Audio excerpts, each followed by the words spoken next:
नमस्कार दोस्तों, आप सबों का स्वागत है। क्लास 10th इतिहास का इम्पोर्टेंट ऑब्जेक्टिव प्रश्न। यह सभी प्रश्न क्लास 10th सेंटअप एग्जाम सामाजिक विज्ञान में और बिहार बोर्ड मैट्रिक फाइनल परीक्षा 2025 सामाजिक विज्ञान में भी आएंगे। तो देखिए, पहला नंबर प्रश्न देख रहे हैं, अप्रैल थीसिस किसने तैयार किया या अप्रैल थीसिस किसने लिखा। अगर आप इस प्रश्न का उत्तर जान रहे हैं तो कमेंट में जरूर बताइए।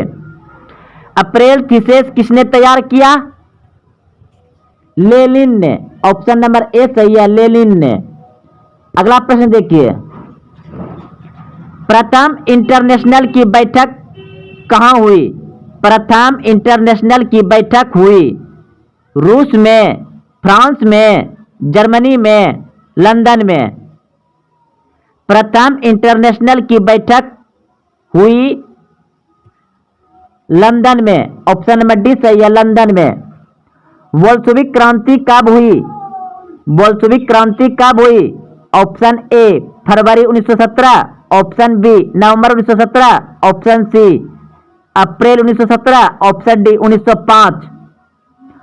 बोल्शेविक क्रांति नवंबर 1917 में हुआ था। ऑप्शन नंबर बी सही है। 1917 की रूसी क्रांति के समय किस जार का शासन था? 1917 की रूसी क्रांति के समय किस जार का शासन था? निकोलस द्वितीय। ऑप्शन नंबर डी सही है। मां उपन्यास के लेखक थे। मां उपन्यास के लेखक थे गोर्की। ऑप्शन नंबर सी सही है, गोर्की। 1917 की पहली रूसी क्रांति को किस नाम से जाना जाता है? पहली रूसी क्रांति 1917 की फरवरी की क्रांति कहा जाता है। ऑप्शन नंबर ए सही है। रूस में जार का अर्थ क्या होता था? रूस में जार का अर्थ क्या होता था? पीने का बर्तन, पानी रखने का मिट्टी का पात्र, रूस का सामंत, रूस का सम्राट। रूस में जार का अर्थ होता था रूस का सम्राट। ऑप्शन डी रूस का सम्राट, ऑप्शन डी रूस का सम्राट। 1917 की पहली रूसी क्रांति को किस नाम से जाना जाता है? फरवरी की क्रांति। ऑप्शन नंबर ए सही है। 1917 की रूसी क्रांति का तत्कालीन कारण क्या था? 1917 की रूसी क्रांति का तत्कालीन कारण क्या था? ऑप्शन डी सही है, प्रथम विश्व युद्ध में रूस की पराजय। प्रथम विश्व युद्ध में रूस की पराजय। लेनिन ने ब्रेस्ट लिटोवेस्क की संधि 1918 किस राष्ट्र के साथ की थी? लेनिन ने ब्रेस्ट लिटोवेस्क की संधि 1918 किस राष्ट्र के साथ की? जर्मनी। ऑप्शन नंबर सी सही है, जर्मनी। वार एंड पीस किसकी रचना है? वार एंड पीस किसकी रचना है? टोल्स्टॉय। ऑप्शन नंबर बी सही है। चेका क्या था? चेका क्या था? पुलिस दास्ता। ऑप्शन नंबर बी सही है, पुलिस दास्ता।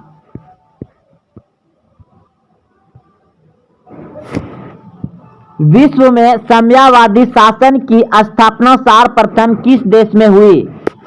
विश्व में साम्यवादी शासन की स्थापना सर्वप्रथम किस देश में हुई? रूस। ऑप्शन नंबर ए सही है। कार्ल मार्क्स का जन्म कहां हुआ था? कार्ल मार्क्स का जन्म कहां हुआ था? जर्मनी। ऑप्शन नंबर बी सही है। रूस में नई आर्थिक नीति एनईपी की शुरुआत किसने की? रूस में नई आर्थिक नीति एनईपी की शुरुआत किसने की? लेनिन। ऑप्शन नंबर बी सही है। साम्यवादी घोषणा पत्र के लेखक थे। साम्यवादी घोषणा पत्र के लेखक थे Karl Marx, option number D सही है। लाल सेना का गठन किसने किया था? लाल सेना का गठन किसने किया था? ट्रोट्स्की, ऑप्शन नंबर डी सही है। प्रथम इंटरनेशनल की बैठक हुई, यह प्रश्न शुरू में ही हो चुका है, लंदन। समयावादी शासन का पहला प्रयोग कहां हुआ था? समयावादी शासन का पहला प्रयोग हुआ था रूस, ऑप्शन नंबर ए सही है। नवंबर 1917 की रूसी क्रांति के बाद स्थापित सरकार का प्रधान कौन था?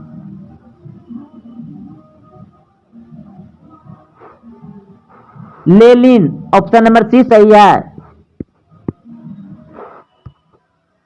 रूस की बोल्शेविक क्रांति का नेतृत्व किसने किया था? रूस की बोल्शेविक क्रांति का नेतृत्व किसने किया था? लेनिन, ऑप्शन नंबर सी सही है।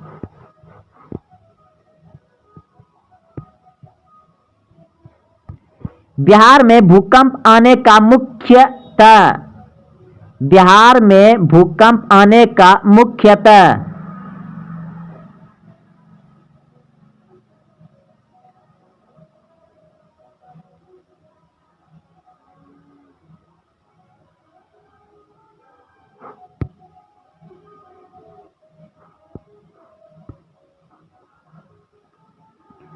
महाराष्ट्र में भूकंप आने का मुख्यतः महाराष्ट्र में भूकंप आने का मुख्यतः है कोयना बांध, ऑप्शन नंबर डी सही है। बिहार में भूकंप कब आया था? बिहार में भूकंप बहुत ही भयंकर आया था 1934 में, ऑप्शन नंबर ए सही है। निम्न में से कौन प्राकृतिक आपदा नहीं है?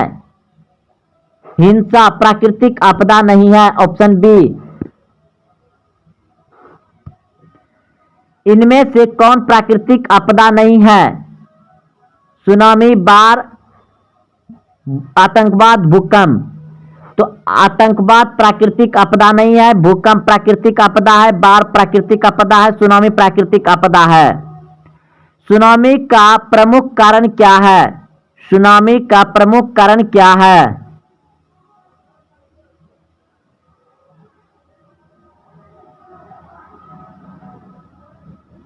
समुद्र में भूकंप का आना, ऑप्शन नंबर ए। भूकंप किस प्रकार की आपदा है? भूकंप किस प्रकार की आपदा है? प्राकृतिक, ऑप्शन नंबर सी सही है, प्राकृतिक। भोपाल गैस त्रासदी किस प्रकार की आपदा थी? तो दोस्तों इसमें आपको कहीं मानवीय मिलेगा और वायुमंडलीय मिलेगा, तो वायुमंडलीय ही रहेगा क्योंकि गैस बहुत ही वायुमंडल में, भोपाल में एक फैक्ट्री में ब्लास्ट होने के कारण वायुमंडल में गैस फैल गए थे जो कि सांस लेने में बहुत तकलीफ ही हो रहा था। मानवीय आपदा है और वायुमंडल दोनों हो जाएगा। भूकंप का मापन किसके द्वारा होता है? भूकंप का मापन किसके द्वारा होता है? रिएक्टर स्केल से, ऑप्शन नंबर सी सही है। बाढ़ से सबसे अधिक हानि होती है फसल को, पशुओं को, भवनों को, उपयुक्त सभी को, ऑप्शन नंबर डी सही है। सुनामी प्रभावित क्षेत्र में मकानों का निर्माण कहां करना चाहिए? समुद्र तट से दूर ऊंचाई पर, ऑप्शन सी। पृथ्वी का कितना प्रतिशत भाग जल है? पृथ्वी का कितना प्रतिशत भाग जल है? Option A 71%, option B 74%, option C 60%, option D 63%। पृथ्वी का कितना प्रतिशत भाग जल है? तो 71%, ऑप्शन नंबर ए सही है। अगर पूछा जाए कि पृथ्वी का कितना प्रतिशत भूभाग है, भूभाग है यानी जमीन है, तो वह हो जाएगा 29%। 29% क्या है? जमीन यानी मिट्टी, स्थल, स्थल या भूभाग कहिए, 29% है। और 71% क्या है? जल है पृथ्वी पर। अगला प्रश्न देखिए। प्रश्न है, भारत का सबसे बड़ा रेगिस्तान है। भारत का सबसे बड़ा रेगिस्तान है। Option A Thar, option B Gobi, option C Sahara, option D इनमें से कोई नहीं। भारत का सबसे बड़ा रेगिस्तान है थार मरुस्थल, ऑप्शन नंबर ए सही है, थार मरुस्थल। अगला प्रश्न देखिए, सोया प्रदेश के नाम से किसे जाना जाता है? सोया प्रदेश के नाम से किसे जाना जाता है? सोया प्रदेश यानी जिस राज्य में सर्वाधिक मात्रा में सोयाबीन उत्पादन होता है, इसलिए उसे सोया प्रदेश के नाम से जाना जाता है।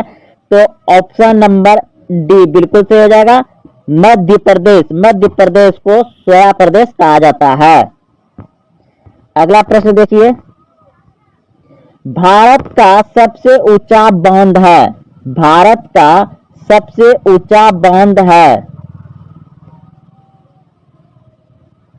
भारत का सबसे ऊंचा बांध है टिहरी बांध, ऑप्शन नंबर सी सही है, उत्तराखंड में टिहरी बांध। अगला प्रश्न देखिए, प्रश्न है क्षेत्रफल के दृष्टि से सबसे बड़ा राज्य है। क्षेत्रफल के दृष्टि से सबसे बड़ा राज्य है। Option A Rajasthan, option B Uttar Pradesh, option C Maharashtra, option D Gujarat.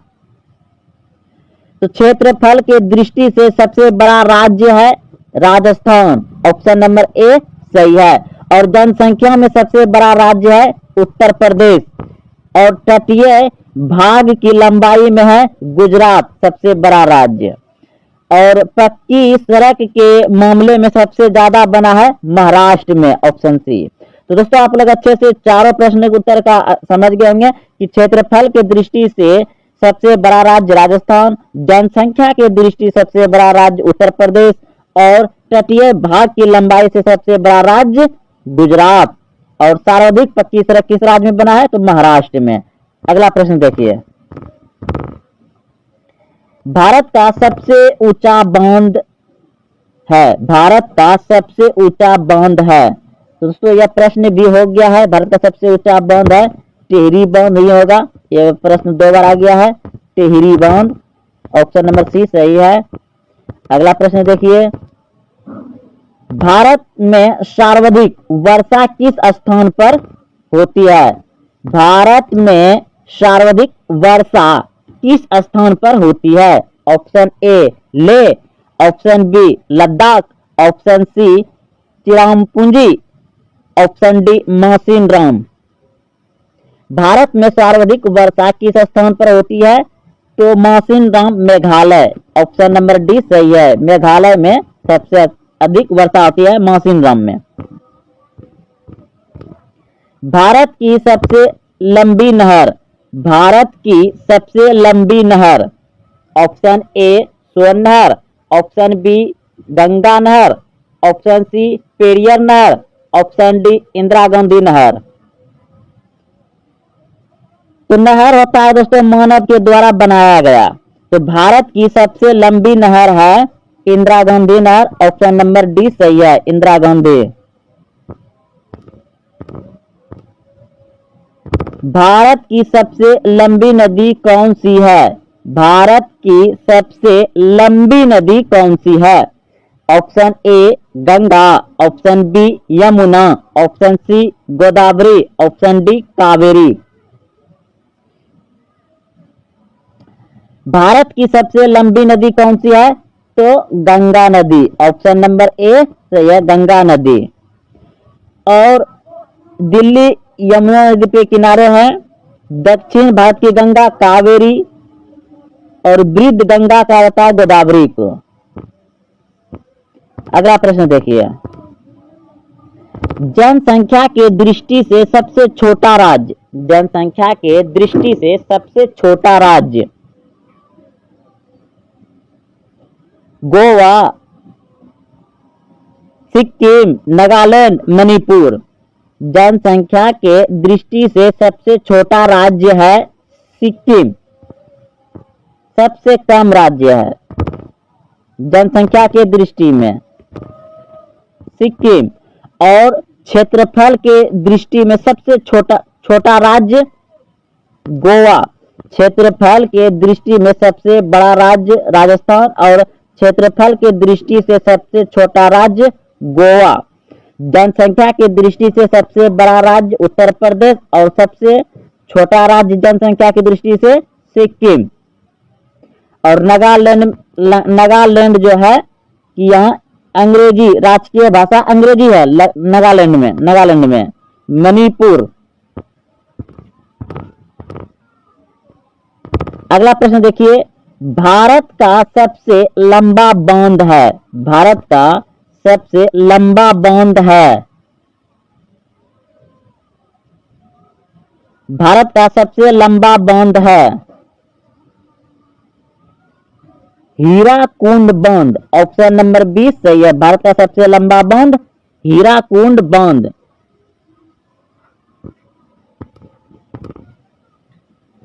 Bharat का मैनचेस्टर किसे कहा जाता है?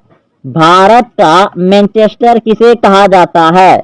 Option A Lucknow, option B Varanasi, option C Coimbatore, option D Ahmedabad. Bharat का मैनचेस्टर किसे कहा जाता है? अहमदाबाद को। ऑप्शन नंबर डी सही है। अहमदाबाद को भारत का मैनचेस्टर कहा जाता है। लखनऊ को कहा जाता है नवाबों का शहर। और विश्व का जो संशोधन क्या होता है वह भी लखनऊ में होता है। तो देखिए अगला प्रश्न देखिए, भारत का सबसे बड़ा डेल्टा कौन है? भारत का सबसे बड़ा डेल्टा कौन है? Kaveri delta, Godavari delta, Sundarban delta या सिंधु डेल्टा?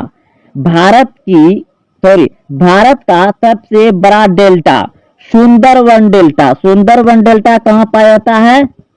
तो पश्चिम बंगाल में। ऑप्शन नंबर सी सही है। सुंदरवन डेल्टा भारत का सबसे बड़ा डेल्टा है और यह पश्चिम बंगाल में पाया जाता है। डाक विभाग की स्थापना किस वर्ष किया गया? डाक विभाग की स्थापना किस वर्ष किया गया? Option A 1832, option B 1854, option C 1880, option D 1905। डाक विभाग की स्थापना 1854 में किया गया था। ऑप्शन नंबर 20 सही है। 1854।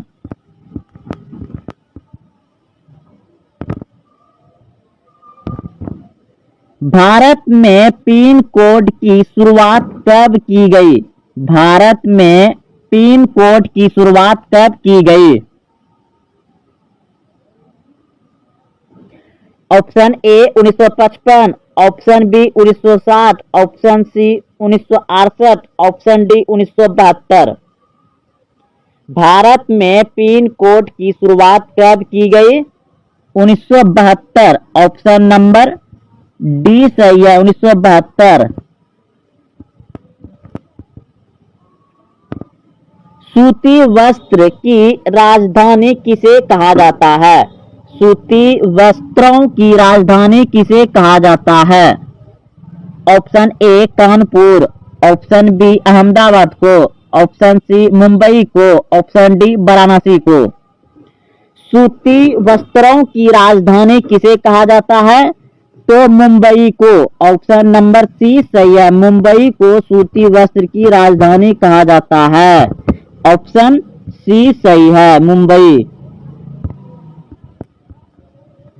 नेपानगर किस लिए प्रसिद्ध है?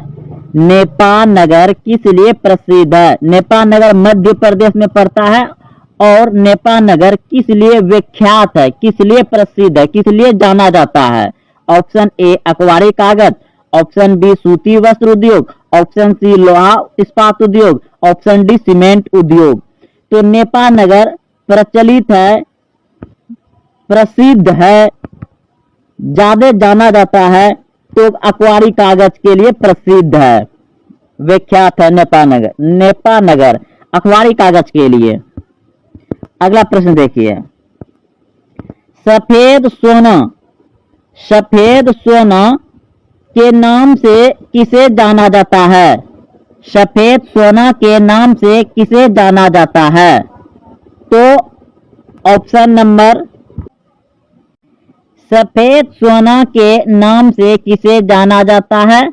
ऑप्शन ए कपास को, ऑप्शन बी जूट को, ऑप्शन सी पेट्रोलियम को, ऑप्शन डी संगमरमर को। सफेद सोना के नाम से जाना जाता है कपास। ऑप्शन नंबर ए सही है, कपास को। भारत के प्रथम समाचार पत्र के संस्थापक कौन थे?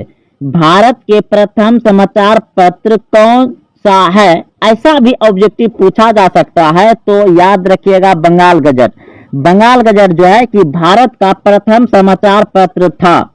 यहां पर पूछा गया आपको कि भारत के प्रथम समाचार पत्र बंगाल गजट के संस्थापक कौन थे? तो JK. Hickey. JK. Hickey. Option number A सही है, जे.के. हिक्की। भारत में डाक सेवा को कुल कितने जोन में विभाजित किया गया है? भारत में डाक सेवा को कुल कितने जोन में विभाजित किया गया है? Option A 5, option B 6, option C 8, option D 12।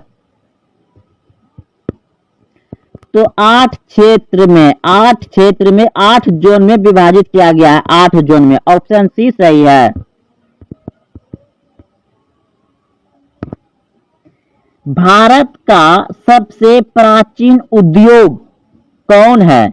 Bharat का सबसे प्राचीन उद्योग कौन है? भारत का सबसे प्राचीन उद्योग कौन है? ऑप्शन ए जूट उद्योग, ऑप्शन बी सूती वस्त्र उद्योग, ऑप्शन सी पेट्रोलियम उद्योग, ऑप्शन डी धातु उद्योग। भारत का सबसे प्राचीन उद्योग कौन है? तो सूती वस्त्र उद्योग। ऑप्शन नंबर बी सही है, सूती वस्त्र उद्योग। अगला प्रश्न देखिए दोस्तों, 2 अक्टूबर को किस रूप में मनाया जाता है? 2 अक्टूबर को किस रूप में मनाया जाता है? ऑप्शन ए बाल दिवस, ऑप्शन बी हिंदी दिवस, ऑप्शन सी शहीद दिवस, ऑप्शन डी अहिंसा दिवस। 2 अक्टूबर को किस रूप में मनाया जाता है? तो अहिंसा दिवस। ऑप्शन नंबर डी सही है, अहिंसा दिवस।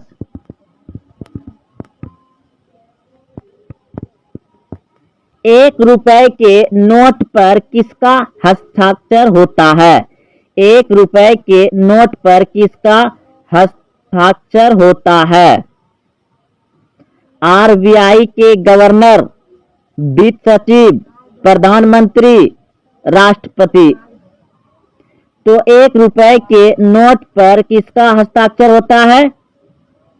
आरबीआई का जो हस्ताक्षर होता है वह होता है बड़े बड़े नोट पर, यानी ₹1 से जितना भी अधिक कागजी मुद्रा हो उन सभी पर आरबीआई के गवर्नर का सिग्नेचर होता है।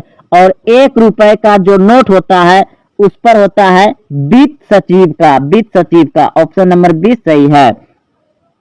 आप सभी जानते हैं कि आरबीआई यानी भारतीय रिजर्व बैंक की स्थापना 1935 में हुआ था और इसका राष्ट्रीयकरण 1949 में किया गया है। तो भारत में जो है कि पैसा कौन छापता है? तो भारतीय रिजर्व बैंक यानी आरबीआई। और यह बड़े बड़े नोटों पर इसका जो गवर्नर होता है उसका हस्ताक्षर यानी सिग्नेचर होता है। और ₹1 के नोट पर वित्त सचिव का होता है। ऑप्शन नंबर बी सही है। अगला प्रश्न देखिए, 7 टापुओं के शहर के नाम से किसे जाना जाता है? 7 टापुओं के नाम, 7 टापुओं के शहर, 7 टापुओं के शहर के नाम से किसे जाना जाता है? कोलकाता, दिल्ली, मद्रास, मुंबई। मद्रास यानी चेन्नई को कहा जाता है दोस्त। 7 टापुओं के शहर के नाम से किसे जाना जाता है? तो मुंबई। ऑप्शन नंबर डी सही है। मुंबई को कहा जाता है 7 टापुओं के शहर। अगला प्रश्न देखिए, कॉफी उत्पादन में प्रथम राज्य कौन है? कॉफी उत्पादन में प्रथम राज्य कौन है? तो ऑप्शन दिया गया है Assam, option B Bihar, option C Tamil Nadu, option D Karnataka. Coffee उत्पादन में प्रथम राज्य है कर्नाटक। ऑप्शन नंबर डी सही है।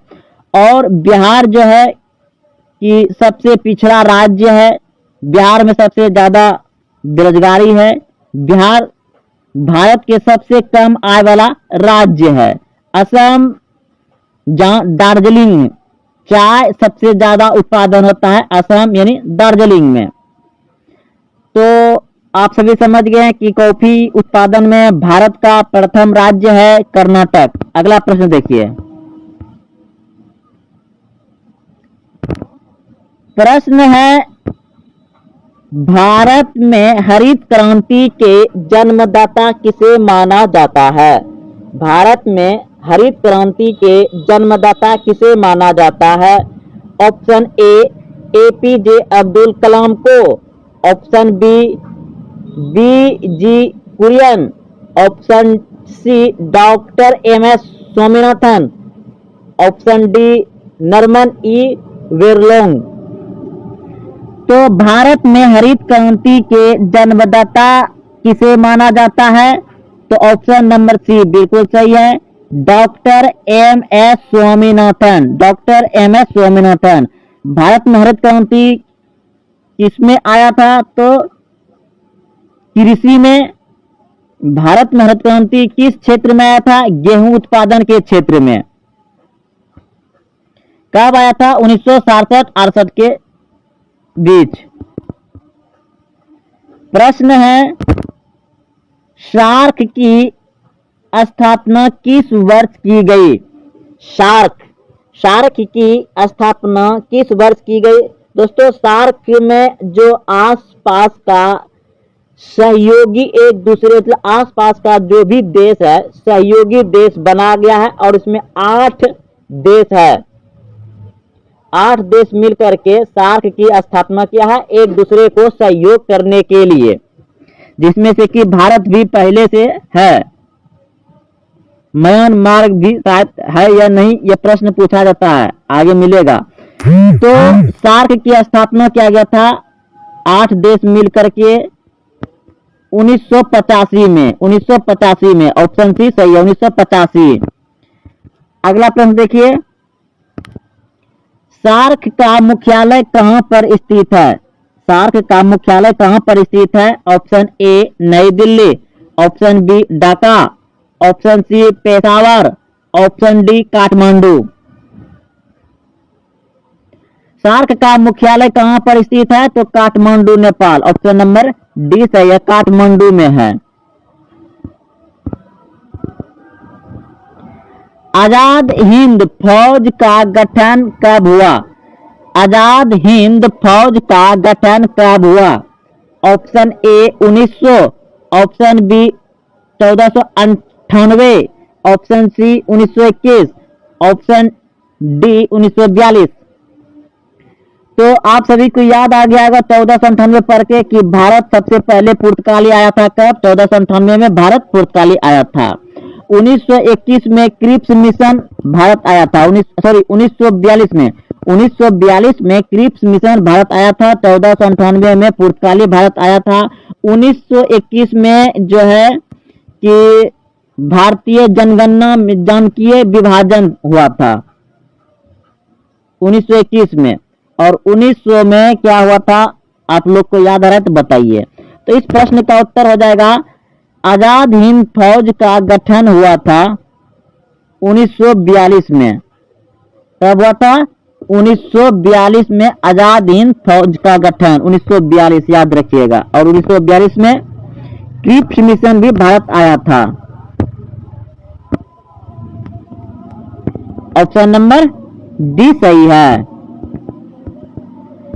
अंतर्राष्ट्रीय महिला दिवस किस तिथि को मनाया जाता है?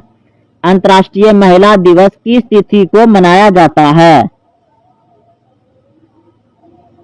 ऑप्शन ए 8 मार्च, ऑप्शन बी 21 जून, ऑप्शन सी 5 जुलाई, ऑप्शन डी 4 नवंबर।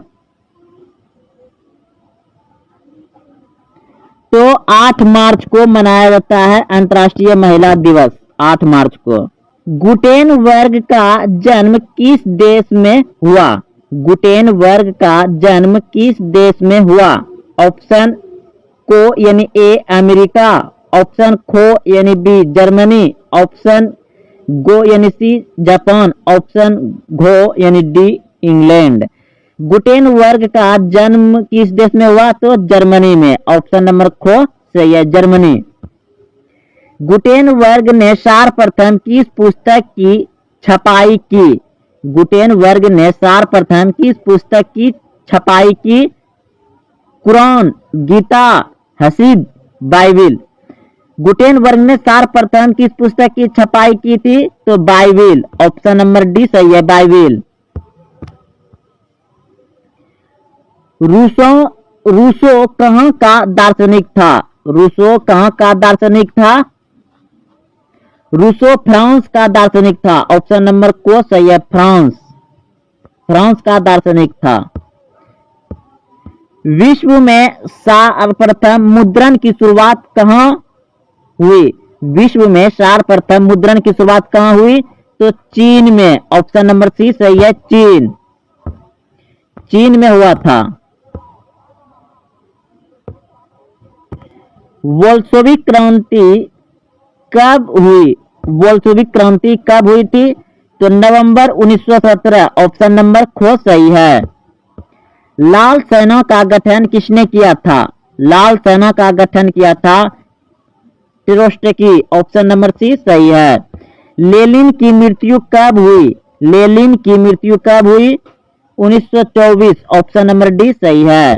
भारत में सबसे अधिक विस्तार किस मिट्टी का है? भारत में सबसे अधिक विस्तार किस मिट्टी का है? यानी भारत में सबसे ज्यादा कौन सी मिट्टी है? ऑप्शन ए जलोढ़ मिट्टी, ऑप्शन बी काली मिट्टी, ऑप्शन सी लेटराइट मिट्टी, ऑप्शन डी वन्य मिट्टी। तो ऑप्शन नंबर ए बिल्कुल सही है। भारत में सबसे अधिक विस्तार मिट्टी है जलोढ़ मिट्टी, ऑप्शन नंबर ए सही है, जलोढ़ मिट्टी। प्रश्न है, पुरानी जलोढ़ मिट्टी को क्या कहा जाता है?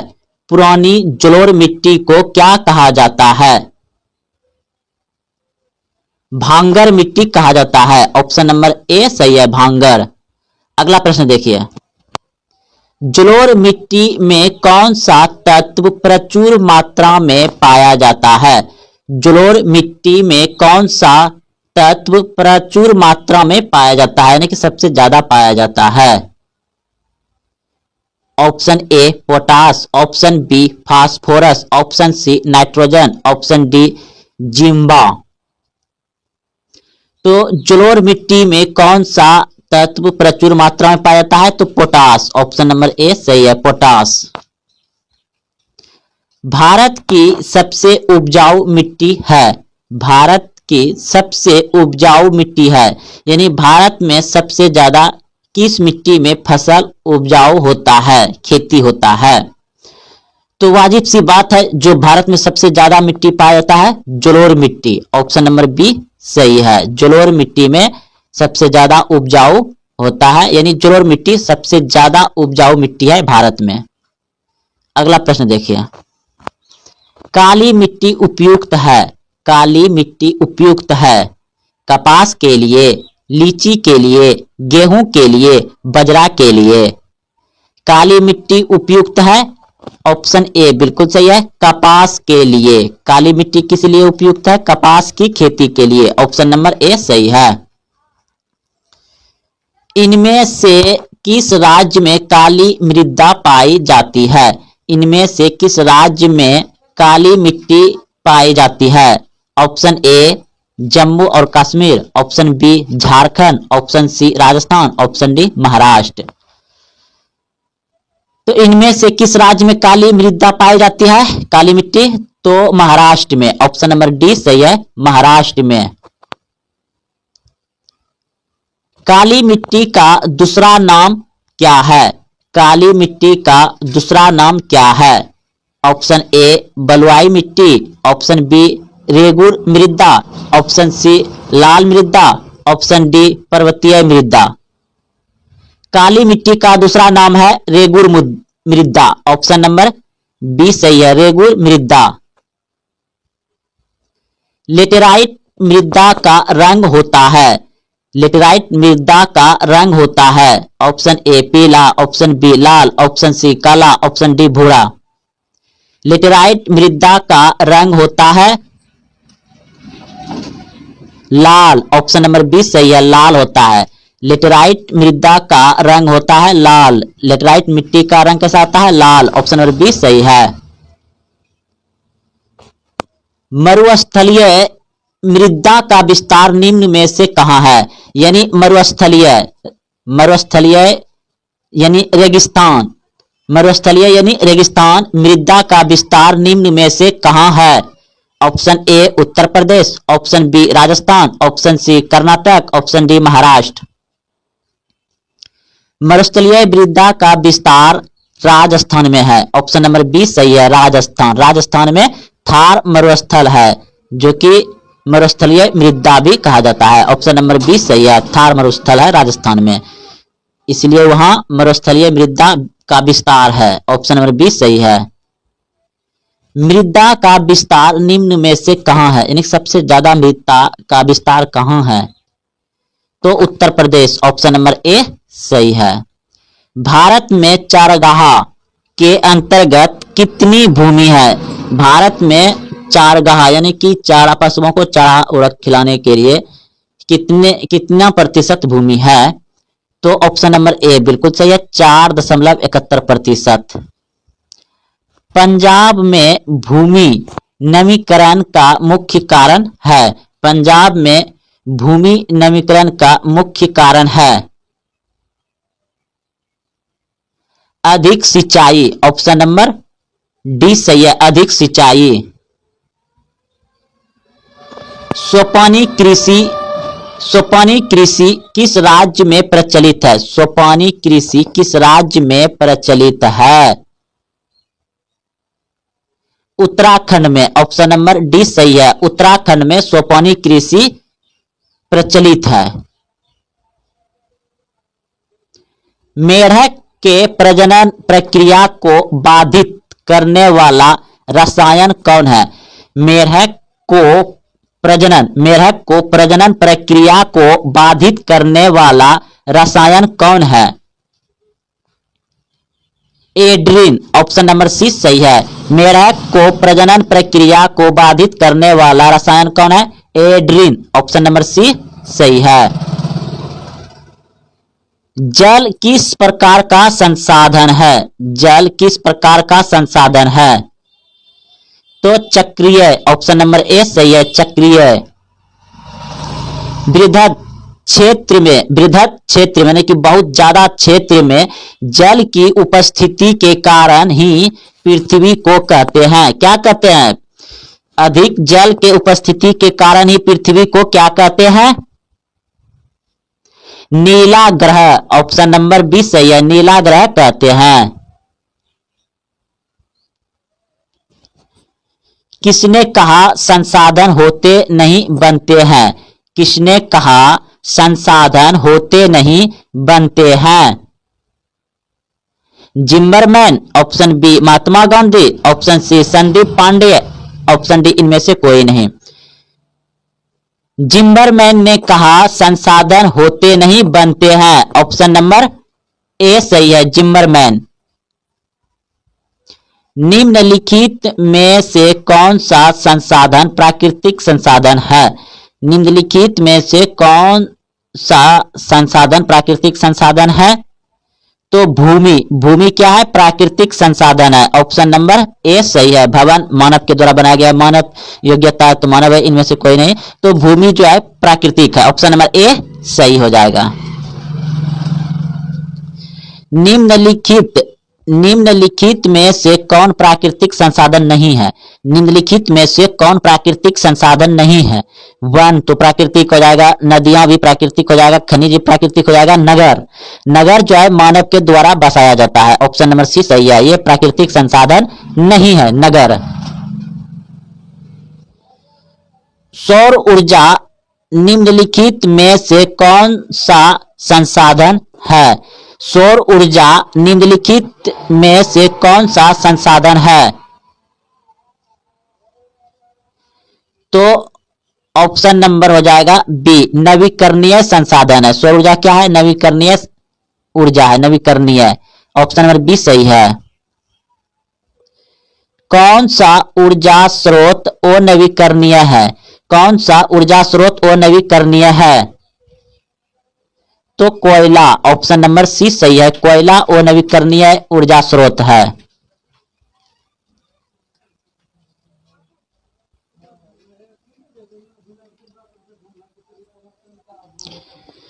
यूरेनियम का प्रमुख उत्पादक केंद्र है। यूरेनियम का प्रमुख उत्पादक केंद्र है। यूरेनियम का प्रमुख उत्पादक केंद्र है जादूगोड़ा। ऑप्शन नंबर डी सही है, जादूगोड़ा।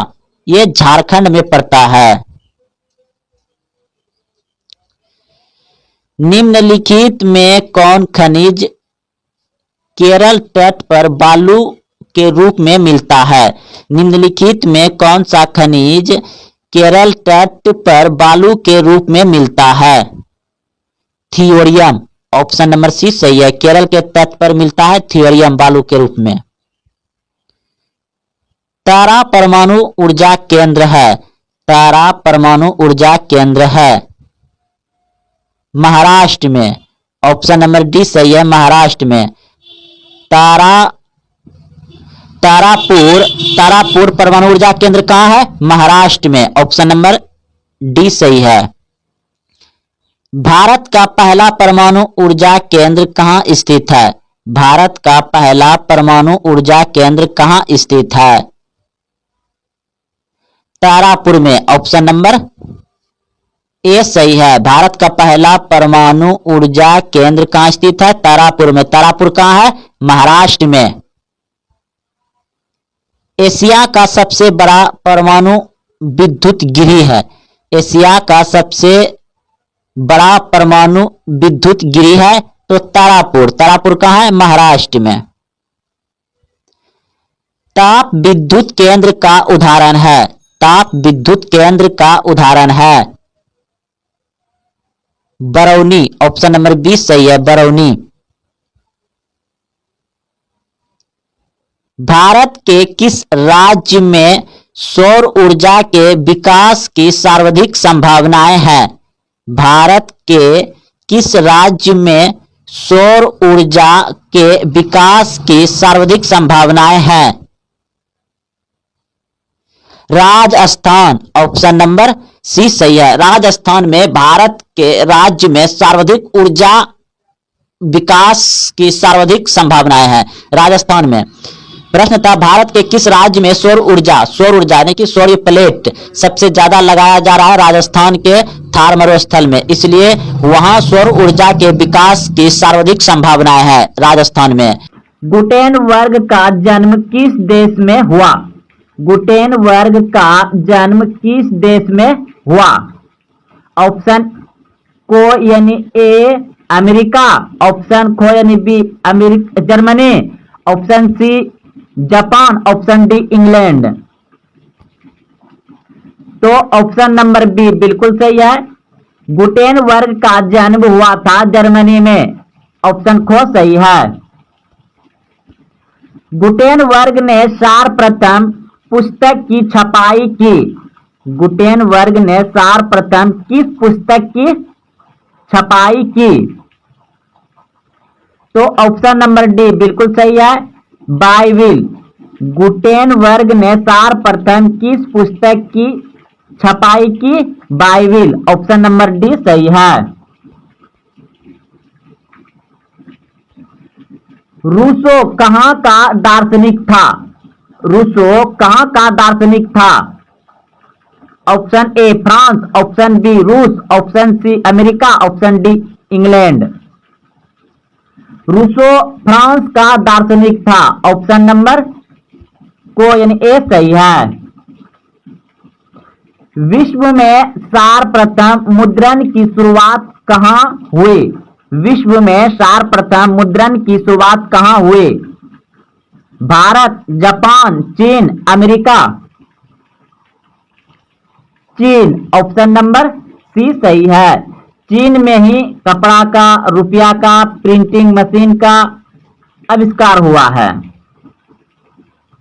कागज का भी चीन में। अगला प्रश्न देखिए।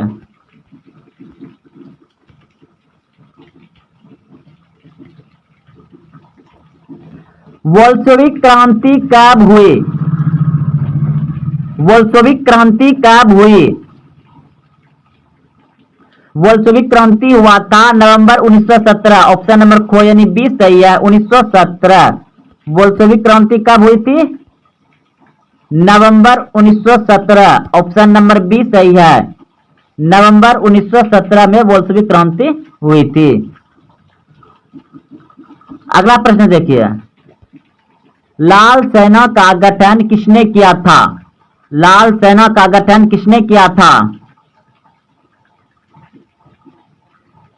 ट्रोत्स्की ने किया था। ऑप्शन नंबर सी सही है। लेनिन की मृत्यु कब हुई? लेनिन की मृत्यु कब हुई? 1924। ऑप्शन नंबर डी सही है। लेनिन की मृत्यु कब हुई थी? 1924 ईस्वी में। ऑप्शन नंबर डी सही है।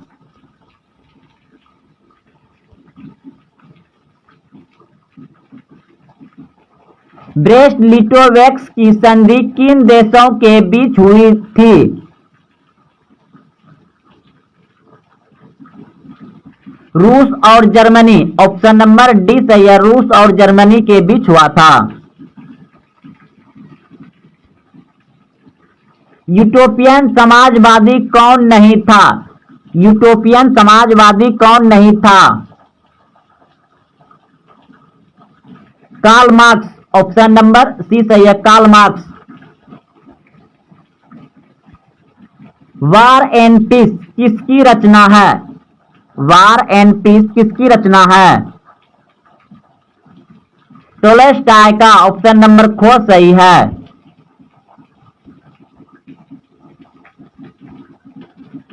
साम्यवादी शासन का पहला प्रयोग कहां हुआ?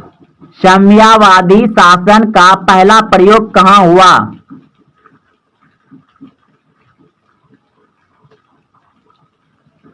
साम्यवादी शासन का पहला प्रयोग कहां हुआ? रूस। ऑप्शन नंबर को यानी ए सही है, रूस में। रूस में कृषक दास प्रथा का अंत कब हुआ? रूस में कृषक दास प्रथा का अंत कब हुआ? 1861 ईस्वी में। ऑप्शन नंबर को सही है, 1861 ईस्वी में।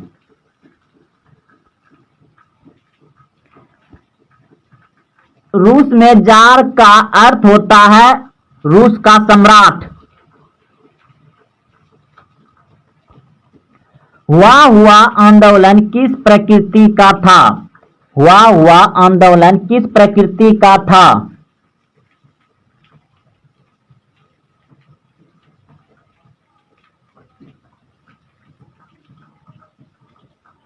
क्रांतिकारी धार्मिक था। ऑप्शन नंबर डी सही है।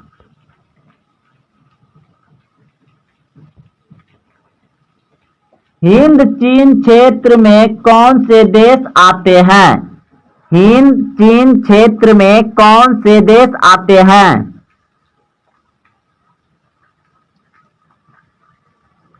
हिंद चीन क्षेत्र में कौन से देश आते हैं? ऑप्शन सी बिल्कुल सही है, Cambodia, Vietnam, Laos. Cambodia, Vietnam, Laos. Angkor Wat का मंदिर कहाँ स्थित है? अंकोर वाट का मंदिर कहाँ स्थित है? angkor wat का मंदिर कहाँ स्थित है? काम्बोडिया। ऑप्शन नंबर डी सही है, काम्बोडिया। हिंद चीन पहुंचने वाले प्रथम व्यापारी कौन थे? हिंद चीन पहुंचने वाले प्रथम व्यापारी कौन थे? पुर्तगाली। ऑप्शन नंबर सी सही है, पुर्तगाली। हिंद चीन में बसने वाले फ्रांसीसी कहे जाते थे? हिंद चीन में बसने वाले फ्रांसीसी कहे जाते थे? क्लोन। ऑप्शन नंबर सी सही है, क्लोन कहे जाते थे। नरोत्तम सिंहान्कू कहां के शासक थे? काम्बोडिया। ऑप्शन नंबर डी सही है। रंपा विद्रोह कब हुआ? दोस्तों इस प्रश्न में बहुत ही कंफ्यूजन है। कहीं आपको 1922 मिलेगा, कहीं आपको 1922 मिलेगा, लेकिन एनसीईआरटी बुक के अनुसार ये जो भी जब भी प्रश्न बनकर देखते हैं इसका आया है, जितना भी क्वेश्चन बैंक आया है तो उसमें ऐसा ऑप्शन है ही नहीं। 1922 ऑप्शन में है ही नहीं, तो 1916 आप याद रखिएगा। अगर 1922 मिलता ऑप्शन में तो लगा दीजिए। महात्मा गांधी ने किस पत्रिका का संपादन किया? महात्मा गांधी ने किस पत्रिका का संपादन किया?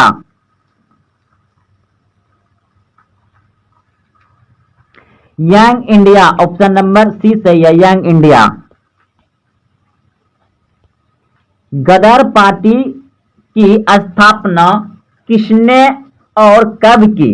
गदर पार्टी की स्थापना किसने और कब की? लाला हरदयाल 1913 में। लाला हरदयाल 1913 में गदर पार्टी की स्थापना की थी। जलियांवाला बाग हत्याकांड किस तिथि को हुआ? जलियांवाला बाग हत्याकांड किस तिथि को हुआ? 13 अप्रैल 1919 ईस्वी। 13 अप्रैल 1919 ईस्वी। ऑप्शन नंबर को यानी ए सही है। लखनऊ समझौता किस वर्ष हुआ? लखनऊ समझौता किस वर्ष हुआ? 1916 ईस्वी में। बिल्कुल सही सोचे थे आप, 1916 ईस्वी में। असहयोग आंदोलन का प्रस्ताव कांग्रेस के किस अधिवेशन में पारित हुआ? असहयोग आंदोलन का प्रस्ताव कांग्रेस के किस अधिवेशन में पारित हुआ? दिसंबर 1920 नागपुर। भारत में खिलाफत आंदोलन कब और किस देशों के शासक के समर्थन में शुरू हुआ? भारत में खिलाफत आंदोलन कब और किस देश के शासक के साथ समर्थन में शुरू हुआ? 1920 तुर्की। 1920 तुर्की। सविनय अवज्ञा आंदोलन कब और किस यात्रा से शुरू हुआ? सविनय अवज्ञा आंदोलन कब और किस यात्रा से शुरू हुआ? 1930 दांडी यात्रा से। ऑप्शन नंबर सी सही है। निम्नलिखित में कौन प्राकृतिक आपदा है? निम्नलिखित में कौन प्राकृतिक आपदा है?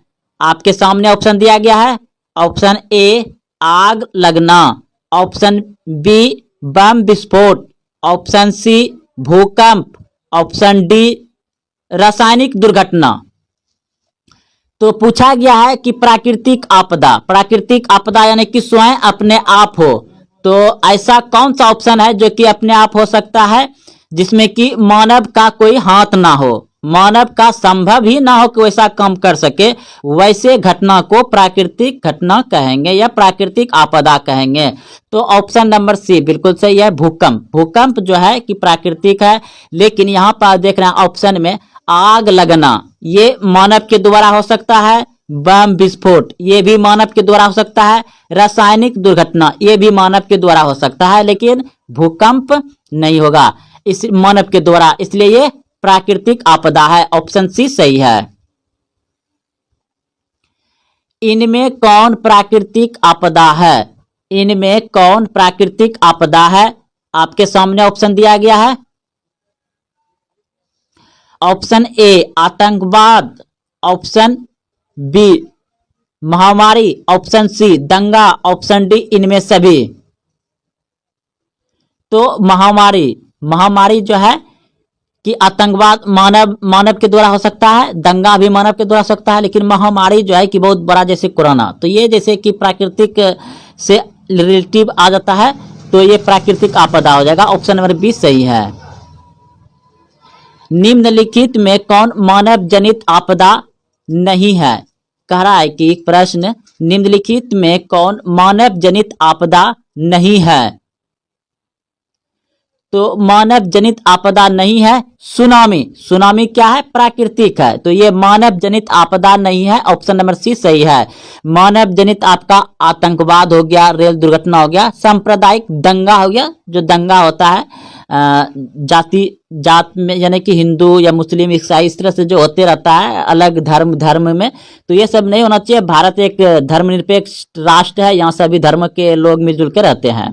तो आप लोग यहाँ समझ गए कि आतंकवाद ये मानव जनित आपदा है, रेल दुर्घटना मानव जनित आपदा है, सांप्रदायिक दंगा भी मानव जनित आपदा है, लेकिन सुनामी क्या है? प्राकृतिक है। तो यहाँ पूछा क्या गया था प्रश्न में? मानव जनित आपदा नहीं है, तो सुनामी मानव जनित आपदा नहीं है। अगला प्रश्न देखिए, इनमें से कौन सी प्राकृतिक आपदा नहीं है? तो इसमें प्रश्न पूछा गया है कि इनमें कौन सी प्राकृतिक आपदा नहीं है। तो प्राकृतिक आपदा नहीं है, साफ दिखाई दे रहा है आतंकवाद, सुनामी प्राकृतिक है, भूकंप प्राकृतिक है, बाढ़ प्राकृतिक है, लेकिन आतंकवाद क्या है? ये प्राकृतिक नहीं है। तो ऑप्शन नंबर ए सही है। अगला प्रश्न देखिए, निम्नलिखित में से कौन प्राकृतिक आपदा नहीं है? तो फिर से पूछा गया कि प्राकृतिक आपदा नहीं है, तो इसमें प्राकृतिक आपदा कौन सा नहीं होगा?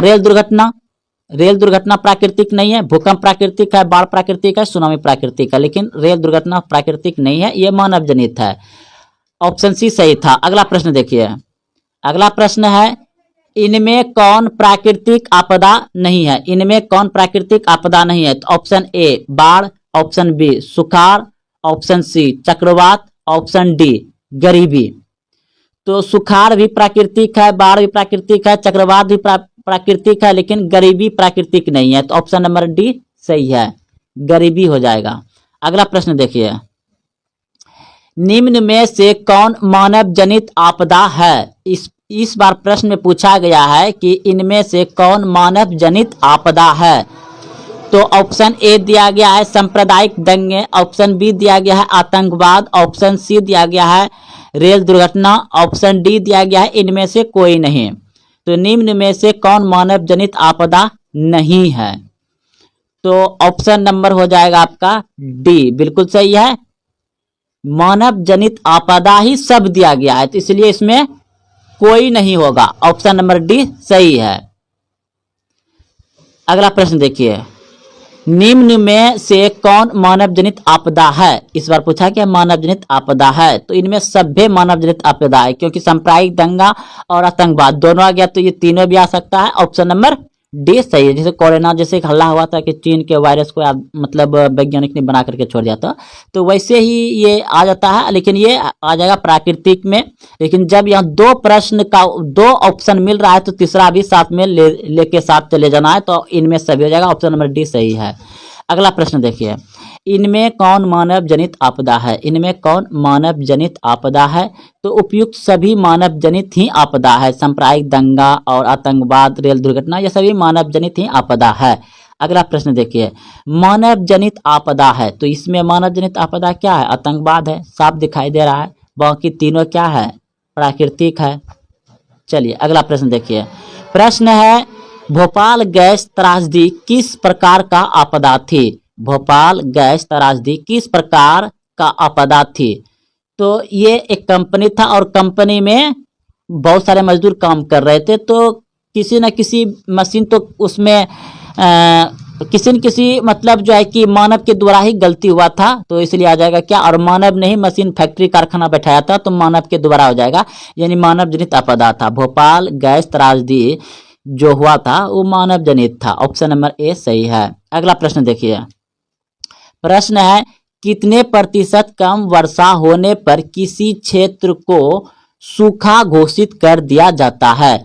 कितने प्रतिशत कम वर्षा होने पर किसी क्षेत्र को सूखा घोषित कर दिया जाता है? तो 75% कम होगा बरसात, तो उसे सूखा क्षेत्र घोषित कर दिया जाएगा। ऑप्शन नंबर सी सही है।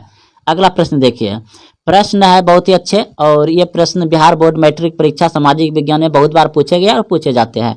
तो प्रश्न है, आंकोर वाट के मंदिर का निर्माण किस शासक के द्वारा करवाया गया? आंकोर वाट के मंदिर का निर्माण किस शासक के द्वारा करवाया गया? तो ऑप्शन नंबर ए बिल्कुल सही है। अगर आप पहले से जान रहे हैं तो कमेंट में जरूर इसका उत्तर दीजिएगा। सूर्यवर्मन द्वितीय द्वारा, सूर्यवर्मन द्वितीय द्वारा आंकोर वाट के मंदिर का निर्माण करवाया गया था। ऑप्शन नंबर ए सही है। अगला प्रश्न देखिए, आंकोर वाट का मंदिर कहाँ स्थित है? आंकोर वाट का मंदिर कहाँ स्थित है? तो आप सभी जानते हैं कि काम्बोडिया में है। ऑप्शन नंबर डी सही है, काम्बोडिया में। अगला प्रश्न देखिए, प्रश्न है हिंद चीन में कौन से देश सम्मिलित नहीं था? हिंद चीन में कौन से देश सम्मिलित नहीं था? तो चीन, ऑप्शन नंबर सी बिल्कुल सही है। चीन देश सम्मिलित नहीं था, वियतनाम था, लाओस था, कंबोडिया था। हिंद चीन में कौन से देश सम्मिलित नहीं था? तो चीन नहीं था। इस तरह से भी ऑब्जेक्टिव पूछा जाएगा आपको, और आपको यही प्रश्न बिल्कुल इस तरह से भी पूछा जा सकता है। देखिए, हिंद चीन क्षेत्र में कौन से देश आते हैं? हिंद चीन क्षेत्र में कौन से देश आते हैं? तो ऑप्शन नंबर सी बिल्कुल सही है। अभी तुरंत देखे हैं, Cambodia, Vietnam, Laos. Option number C सही है। अगला प्रश्न देखिए, आंकोर वाट में किस हिंदू देवता का मंदिर है? आंकोर वाट में किस हिंदू देवता का मंदिर है? तो विष्णु, ऑप्शन नंबर ए सही है, विष्णु। अगला प्रश्न देखिए, बंगाल विभाजन 1911 ईस्वी में किसने रद्द किया? बंगाल विभाजन 1911 ईस्वी में किसने रद्द किया? तो ऑप्शन नंबर ए बिल्कुल, बंगाल विभाजन किसने रद्द किया? तो ऑप्शन नंबर डी बिल्कुल सही है, लॉर्ड हेडिंग्ज ने, लॉर्ड हेडिंग्ज ने किया था। ऑप्शन नंबर डी सही है। अगला प्रश्न देखिए, फूट डालो और राज करो की नीति किसने अपनाई? फूट डालो और राज करो की नीति किसने अपनाई? अंग्रेजों ने। ऑप्शन नंबर ए सही है। फटाफट दोस्तों क्वेश्चन का प्रैक्टिस करते चलिए, सामाजिक विज्ञान का। अगला प्रश्न देखिए, सिपाही विद्रोह कब हुआ था? सिपाही विद्रोह कब हुआ था? तो 1857 ईस्वी में। ऑप्शन नंबर बी सही, 1857 ईस्वी में। बंगाल का विभाजन कब हुआ? बंगाल का विभाजन कब हुआ? तो बंगाल का विभाजन हुआ था 1905 ईस्वी में। ऑप्शन नंबर सी सही है, 1905 ईस्वी में। गांधी जी ने साबरमती आश्रम की स्थापना किस वर्ष की? गांधी जी ने साबरमती आश्रम की स्थापना किस वर्ष की? तो 1915 में। ऑप्शन नंबर सी सही है, 1915। गदर पार्टी की स्थापना किसने और कब की? गदर पार्टी की स्थापना किसने और कब की? तो लाला हरदयाल 1913 ईस्वी में। लाला हरदयाल 1913 ईस्वी में। अगला प्रश्न देखिए, गुटेनबर्ग का जन्म किस देश में हुआ? गुटेनबर्ग का जन्म किस देश में हुआ? ऑप्शन को यानी ए अमेरिका, ऑप्शन खो यानी B Germany, option C Japan, option D England. तो ऑप्शन नंबर बी बिल्कुल सही है, गुटेनबर्ग का जन्म हुआ था जर्मनी में। ऑप्शन खो सही है। गुटेनबर्ग ने सर्वप्रथम पुस्तक की छपाई की? गुटेनबर्ग ने सर्वप्रथम किस पुस्तक की छपाई की? तो ऑप्शन नंबर डी बिल्कुल सही है, बाइबिल। गुटेनबर्ग ने सर्वप्रथम किस पुस्तक की छपाई की? बाइबिल। ऑप्शन नंबर डी सही है। रूसो कहाँ का दार्शनिक था? रूसो कहाँ का दार्शनिक था? Option A France, option B रूस, option C America, option D England. Rousseau France का दार्शनिक था। ऑप्शन नंबर को यानी ए सही है। विश्व में सर्वप्रथम मुद्रण की शुरुआत कहां हुई? विश्व में सर्वप्रथम मुद्रण की शुरुआत कहां हुई? भारत, जापान, चीन, अमेरिका। चीन, ऑप्शन नंबर सी सही है। चीन में ही कपड़ा का, रुपया का, प्रिंटिंग मशीन का आविष्कार हुआ है। कागज का भी चीन में। अगला प्रश्न देखिए।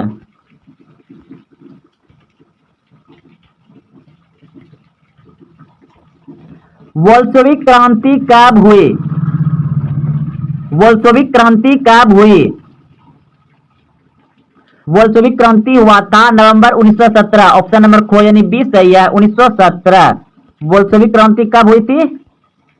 नवंबर 1917। ऑप्शन नंबर बी सही है, नवंबर 1917 में बोल्शेविक क्रांति हुई थी। अगला प्रश्न देखिए। लाल सेना का गठन किसने किया था? लाल सेना का गठन किसने किया था? ट्रोत्स्की ने किया था। ऑप्शन नंबर सी सही है। लेनिन की मृत्यु कब हुई? लेनिन की मृत्यु कब हुई? 1924। ऑप्शन नंबर डी सही है। लेनिन की मृत्यु कब हुई थी? 1924 ईस्वी में। ऑप्शन नंबर डी सही है।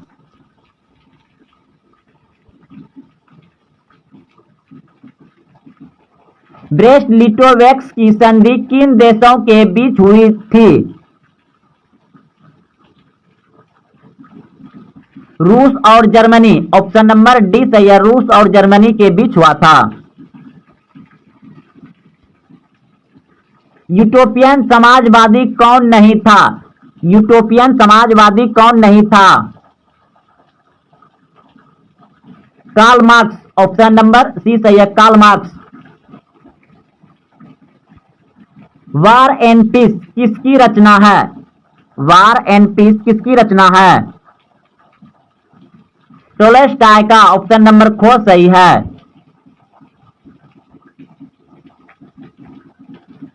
साम्यवादी शासन का पहला प्रयोग कहां हुआ? साम्यवादी शासन का पहला प्रयोग कहां हुआ?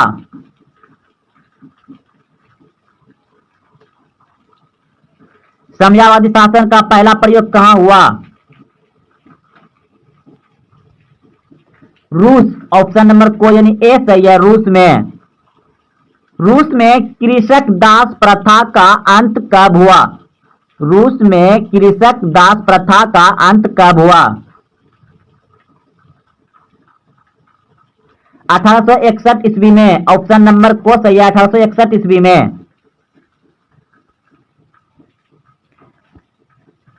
रूस में जार का अर्थ होता है रूस का सम्राट। हुआ आंदोलन किस प्रकृति का था? हुआ आंदोलन किस प्रकृति का था?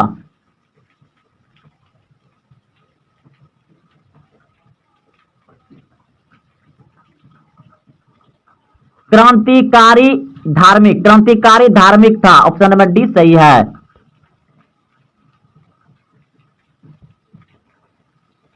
हिंद चीन क्षेत्र में कौन से देश आते हैं? हिंद चीन क्षेत्र में कौन से देश आते हैं? हिंद चीन क्षेत्र में कौन से देश आते हैं? ऑप्शन सी बिल्कुल सही है, Cambodia, Vietnam, Laos. Cambodia, Vietnam, Laos. Angkor Wat का मंदिर कहाँ स्थित है? अंकोर वाट का मंदिर कहाँ स्थित है? अंकोर वाट का मंदिर कहाँ स्थित है? काम्बोडिया। ऑप्शन नंबर डी सही है, काम्बोडिया। हिंद चीन पहुंचने वाले प्रथम व्यापारी कौन थे? हिंद चीन पहुंचने वाले प्रथम व्यापारी कौन थे? पुर्तगाली। ऑप्शन नंबर सी सही है, पुर्तगाली। हिंद चीन में बसने वाले फ्रांसीसी कहे जाते थे। हिंद चीन में बसने वाले फ्रांसीसी कहे जाते थे। क्लोन, ऑप्शन नंबर सी सही है, क्लोन कहे जाते थे। नरोत्तम सिंहान्कू कहां के शासक थे? काम्बोडिया, ऑप्शन नंबर डी सही है। रंपा विद्रोह कब हुआ? दोस्तों इस प्रश्न में बहुत ही कंफ्यूजन है। कहीं आपको 1922 मिलेगा, कहीं आपको 1922 मिलेगा, लेकिन एनसीईआरटी बुक के अनुसार ये जो भी जब भी प्रश्न बनकर देखते हैं इसका आया है, जितना भी क्वेश्चन बैंक आया है तो उसमें ऐसा ऑप्शन है ही नहीं। 1922 ऑप्शन में है ही नहीं, तो 1916 आप याद रखिएगा। अगर 1922 मिलता ऑप्शन में तो लगा दीजिए। महात्मा गांधी ने किस पत्रिका का संपादन किया? महात्मा गांधी ने किस पत्रिका का संपादन किया? Young India, option number C सही है, यंग इंडिया। गदर पार्टी की स्थापना किसने और कब की? गदर पार्टी की स्थापना किसने और कब की? लाला हरदयाल 1913 में, लाला हरदयाल 1913 में गदर पार्टी की स्थापना की थी।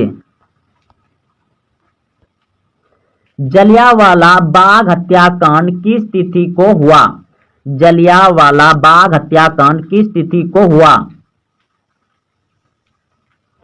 13 अप्रैल 1919 ईस्वी, 13 अप्रैल 1919 ईस्वी, ऑप्शन नंबर को यानी ए सही है।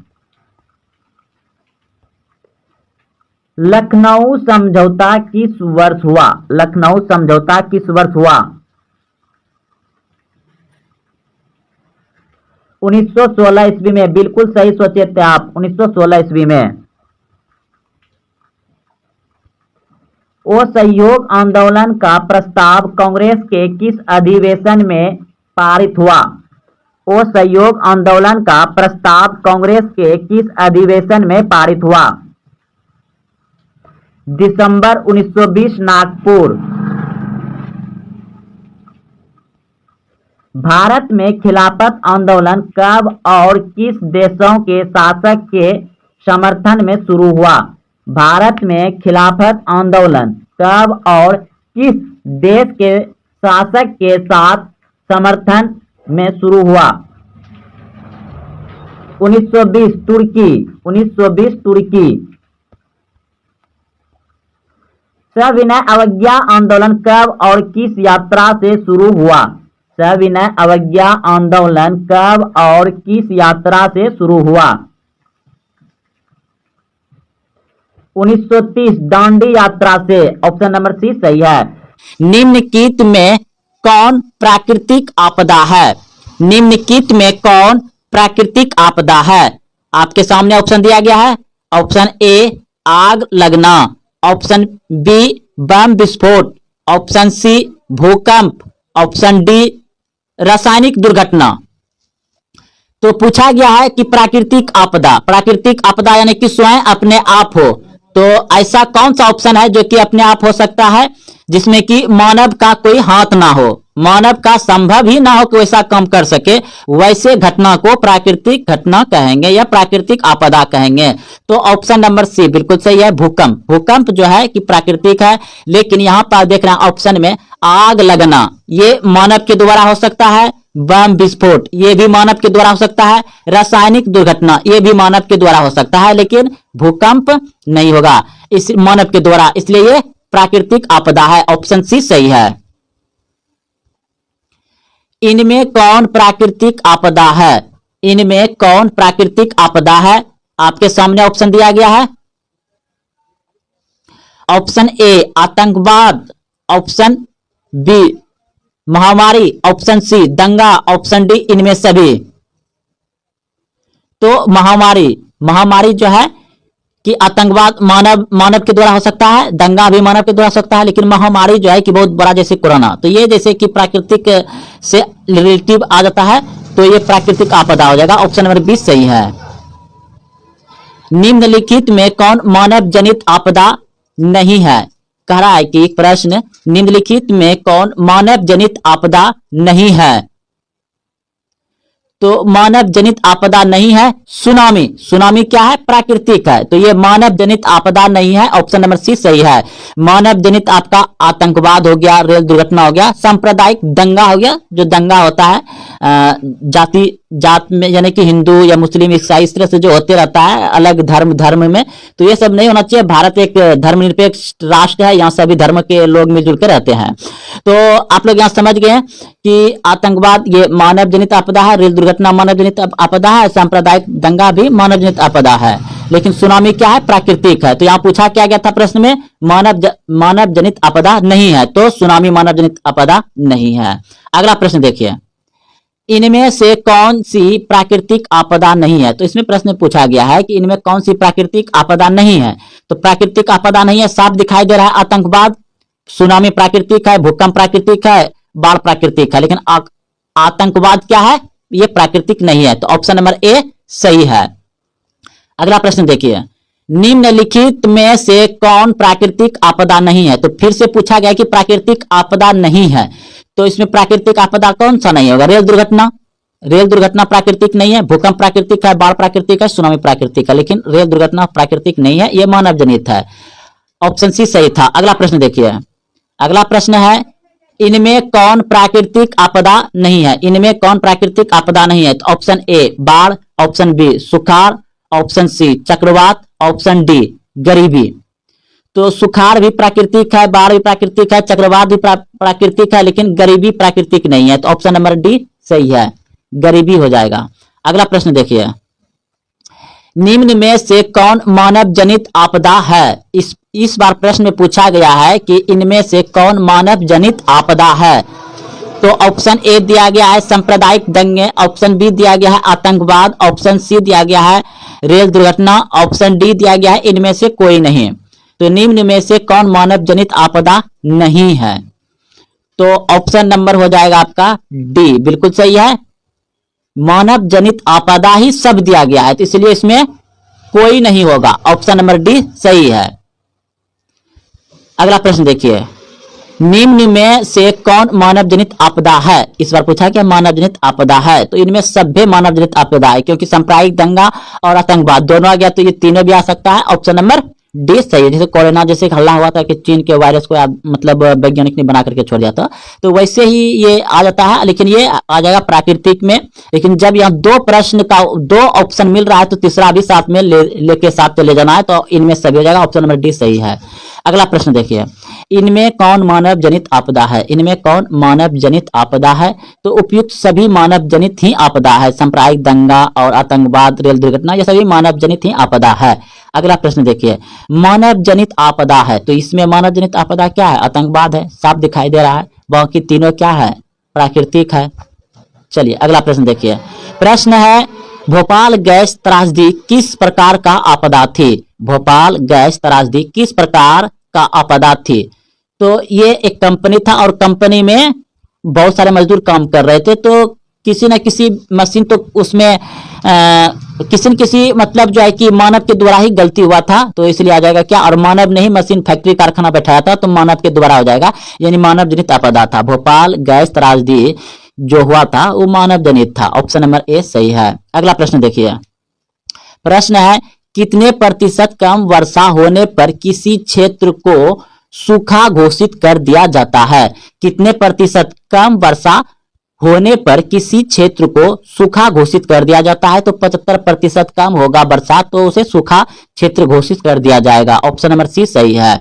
अगला प्रश्न देखिए, प्रश्न है बहुत ही अच्छे, और ये प्रश्न बिहार बोर्ड मैट्रिक परीक्षा सामाजिक विज्ञान में बहुत बार पूछे गए और पूछे जाते हैं। तो प्रश्न है आंकोर वाट के मंदिर का निर्माण किस शासक के द्वारा करवाया गया।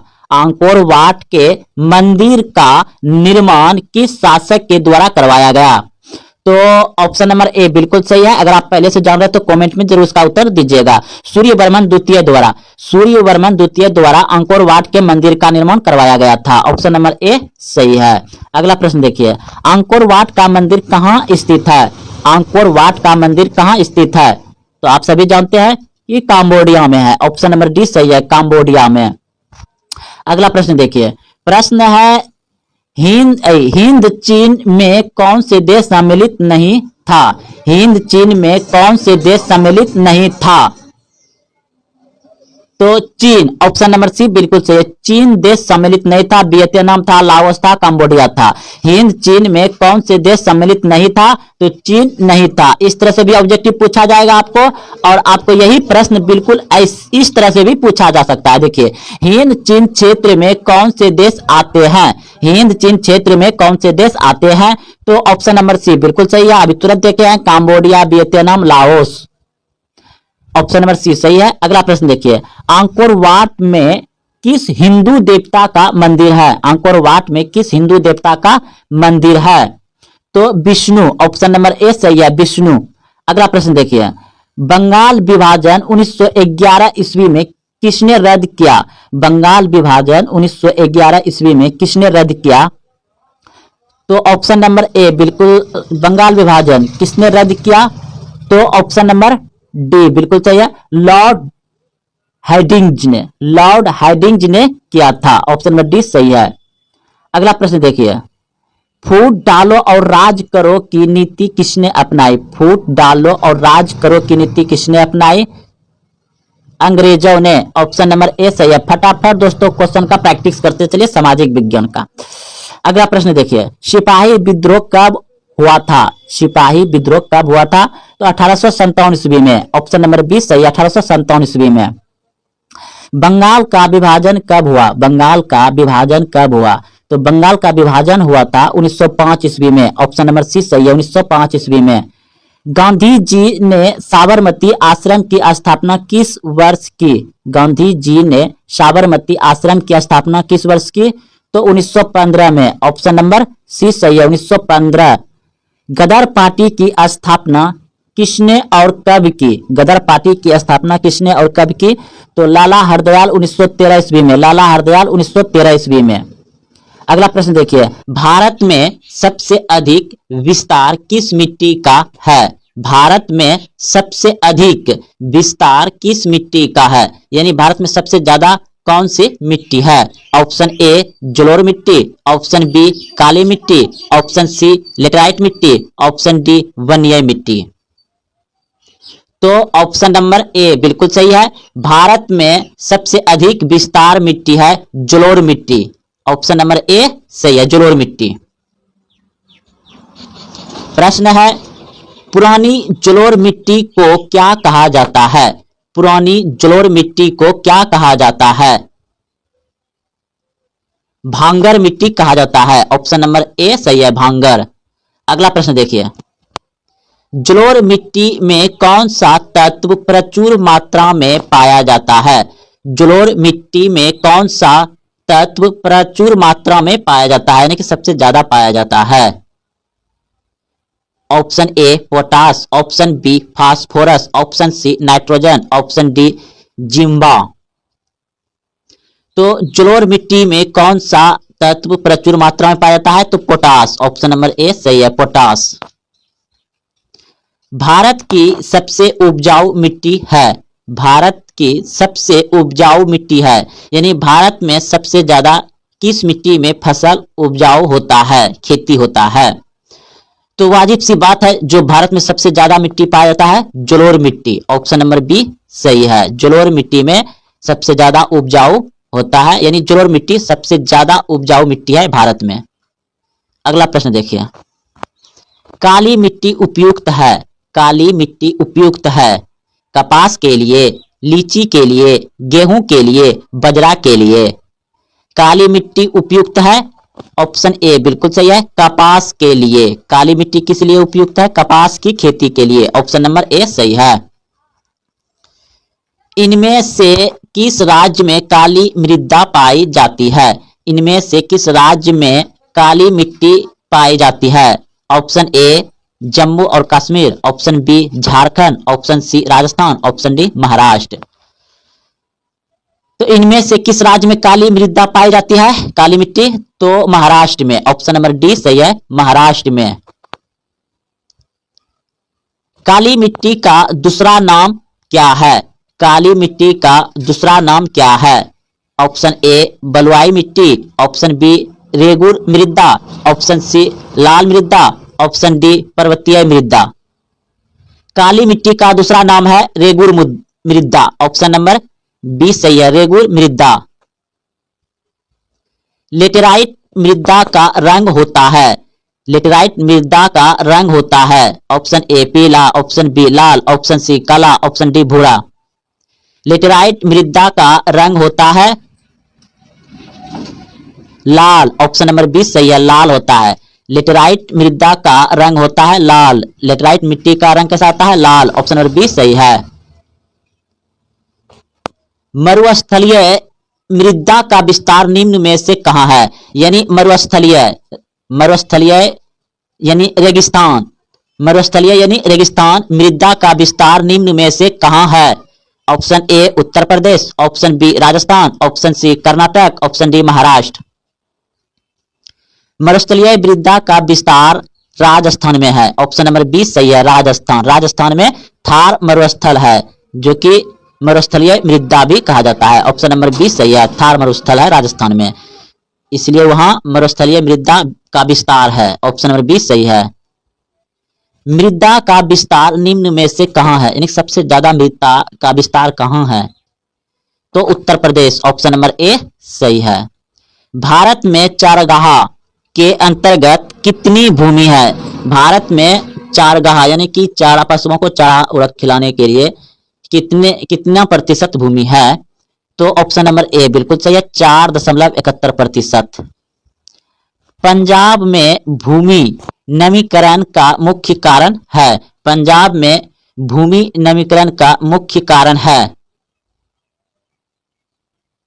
अधिक सिंचाई, ऑप्शन नंबर डी सही है, अधिक सिंचाई।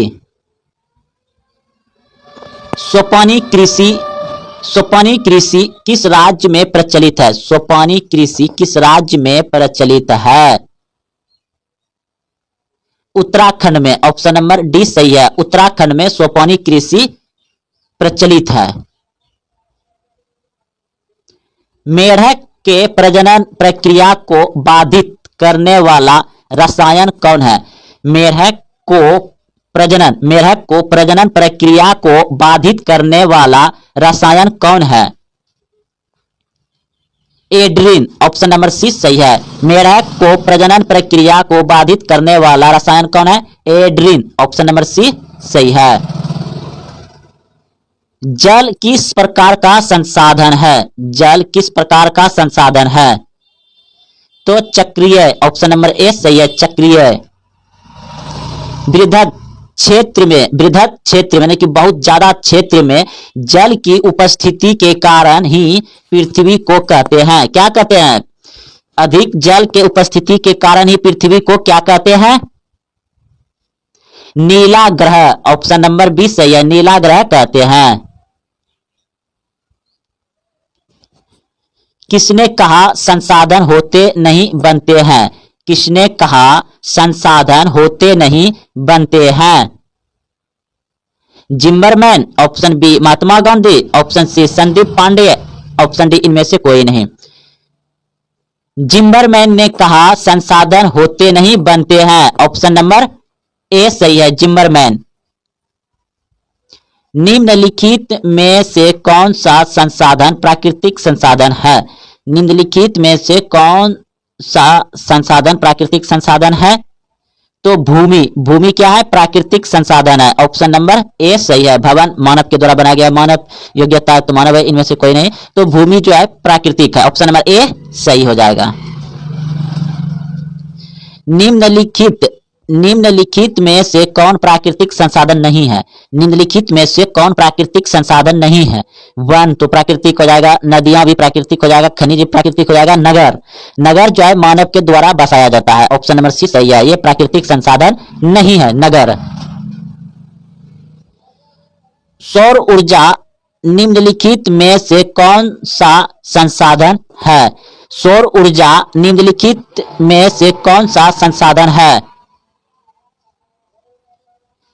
तो ऑप्शन नंबर हो जाएगा बी नवीकरणीय संसाधन है, सौर ऊर्जा क्या है, नवीकरणीय ऊर्जा है, नवीकरणीय, ऑप्शन नंबर बी सही है।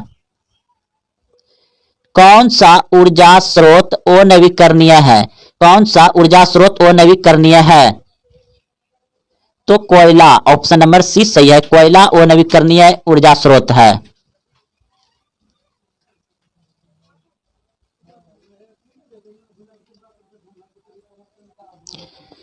यूरेनियम का प्रमुख उत्पादक केंद्र है।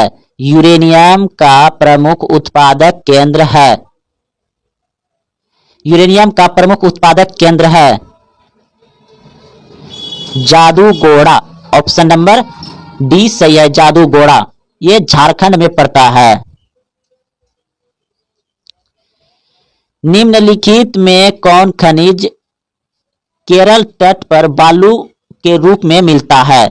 निम्नलिखित में कौन सा खनिज केरल तट पर बालू के रूप में मिलता है? थियोरियम, ऑप्शन नंबर सी सही है। केरल के तट पर मिलता है थियोरियम बालू के रूप में। तारा परमाणु ऊर्जा केंद्र है।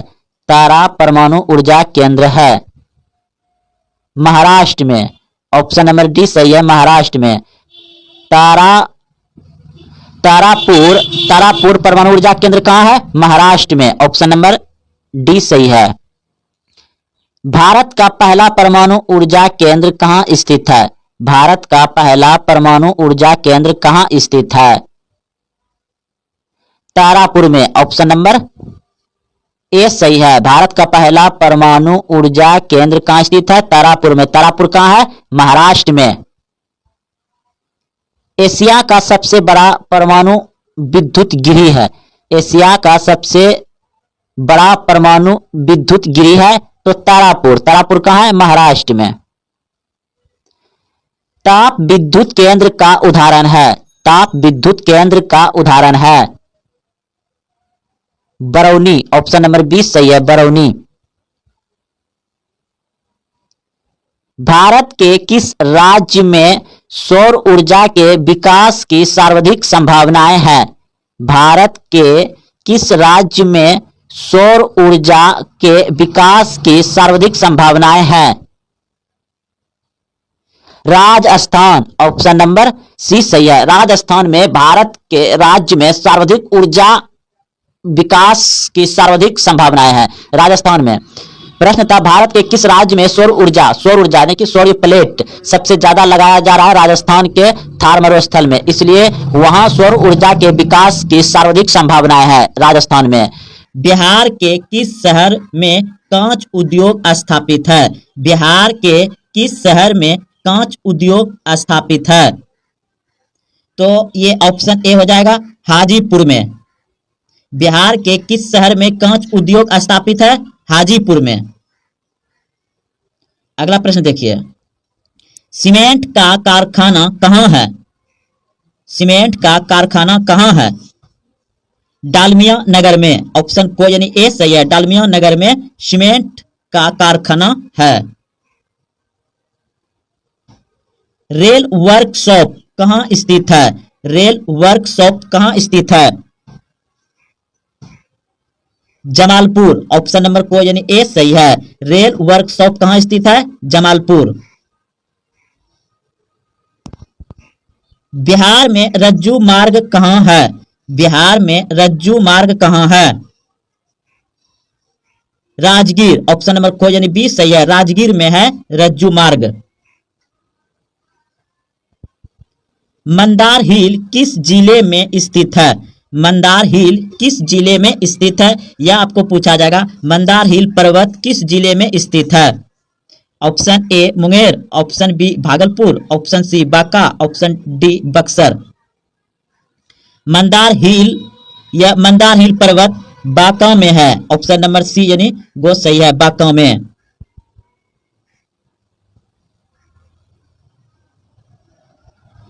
राष्ट्रीय पोत संस्थान पटना के किस घाट पर स्थित है? राष्ट्रीय पोत संस्थान पटना के किस घाट पर स्थित है?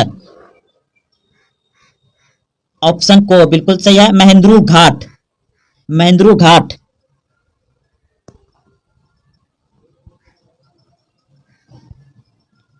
खाद कारखाना कहां स्थित है? खाद कारखाना कहां स्थित है? बरौनी, ऑप्शन नंबर को सही है। खाद कारखाना कहाँ स्थित है? बरौनी।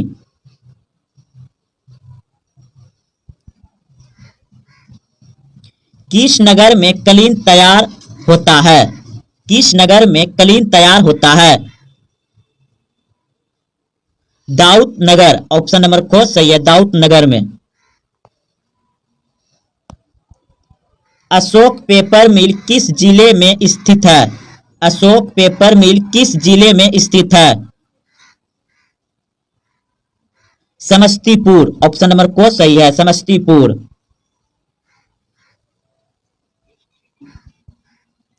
सबसे अधिक आबादी वाली कौन सा जिला है? सबसे अधिक आबादी वाली कौन सा जिला है? सबसे अधिक आबादी वाली कौन सा जिला है? तो पटना। ऑप्शन नंबर खो यानी बी सही है, पटना। सासाराम नगर का विकास हुआ था। सासाराम नगर का विकास हुआ था मध्य युग में। ऑप्शन नंबर को यानी ए सही है, मध्य युग में सासाराम नगर का विकास हुआ था। यूरेनियम का प्रमुख उत्पादक स्थल है। यूरेनियम का प्रमुख उत्पादक स्थल है जादूगोड़ा। ऑप्शन नंबर डी सही है। एशिया का सबसे बड़ा परमाणु विद्युत गृह है। एशिया का सबसे बड़ा परमाणु विद्युत गृह है तारापुर। ऑप्शन नंबर को सही है, तारापुर।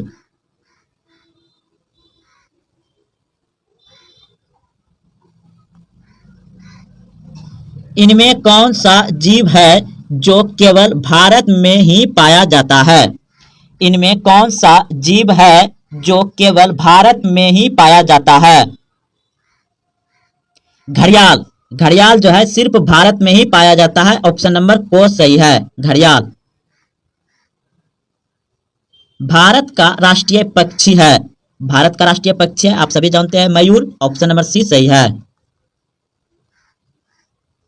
मैग्रोवास का सबसे अधिक विस्तार है। मैग्रोवास का सबसे अधिक विस्तार है सुंदरवन। ऑप्शन नंबर खो यानी बी सही है, सुंदरवन में। टेक्सोल का उपयोग होता है। टेक्सोल का उपयोग होता है कैंसर में। ऑप्शन नंबर सी सही है, कैंसर में टेक्सोल का उपयोग होता है। चरक का संबंध किस देश से था? चरक का संबंध किस देश से था? भारत। ऑप्शन नंबर सी सही है, भारत से। चरक का संबंध किस देश से था? भारत। भारत में कोयले का सर्वप्रमुख उत्पादक राज्य है। भारत में कोयले का सर्वप्रमुख उत्पादक राज्य है झारखंड। ऑप्शन नंबर खो सही है, झारखंड। सर्वोत्तम कोयले का प्रकार कौन सा है? सर्वोत्तम कोयले का प्रकार कौन सा है? एंथ्रासाइट। ऑप्शन नंबर को सही है, एंथ्रासाइट। मुंबई हाय क्यों प्रसिद्ध है? मुंबई हाय क्यों प्रसिद्ध है? खनिज तेल हेतु। खनिज तेल हेतु। ऑप्शन नंबर सी सही है, खनिज तेल हेतु। किसका कथन है संसाधन होते नहीं बनते हैं? किसका कथन है संसाधन होते नहीं बनते हैं? जिमरमैन। ऑप्शन नंबर को यानी ए सही है, जिमरमैन। भारत का प्रथम तेल शोधक कारखाना कहाँ स्थित है? भारत का प्रथम तेल शोधक कारखाना कहाँ स्थित है? बरौनी। ऑप्शन नंबर खो सही है। प्राकृतिक गैस किस खनिज के साथ पाया जाता है? प्राकृतिक गैस किस खनिज के साथ पाया जाता है? पेट्रोलियम। ऑप्शन नंबर खो यानी बी सही है, पेट्रोलियम। भाखड़ा नांगल परियोजना किस नदी पर अवस्थित है? भाखड़ा नांगल परियोजना किस नदी पर अवस्थित है? सतलज। ऑप्शन नंबर सी सही है, सतलज। तो दोस्तों यह सभी प्रश्न बिहार बोर्ड मैट्रिक फाइनल परीक्षा सामाजिक विज्ञान में बार बार पूछे गए थे। अगर आप बिहार बोर्ड मैट्रिक परीक्षा 2025 में देने जा रहे हैं तो इन सभी प्रश्न को अच्छे से याद रखें, एक दो बार और वीडियो को देखें, क्योंकि बिल्कुल ऐसे ही ऑब्जेक्टिव आपको सामाजिक विज्ञान में पूछे जाएंगे। तो फिर मिलते हैं अगले वीडियो में। जय हिंद, जय भारत।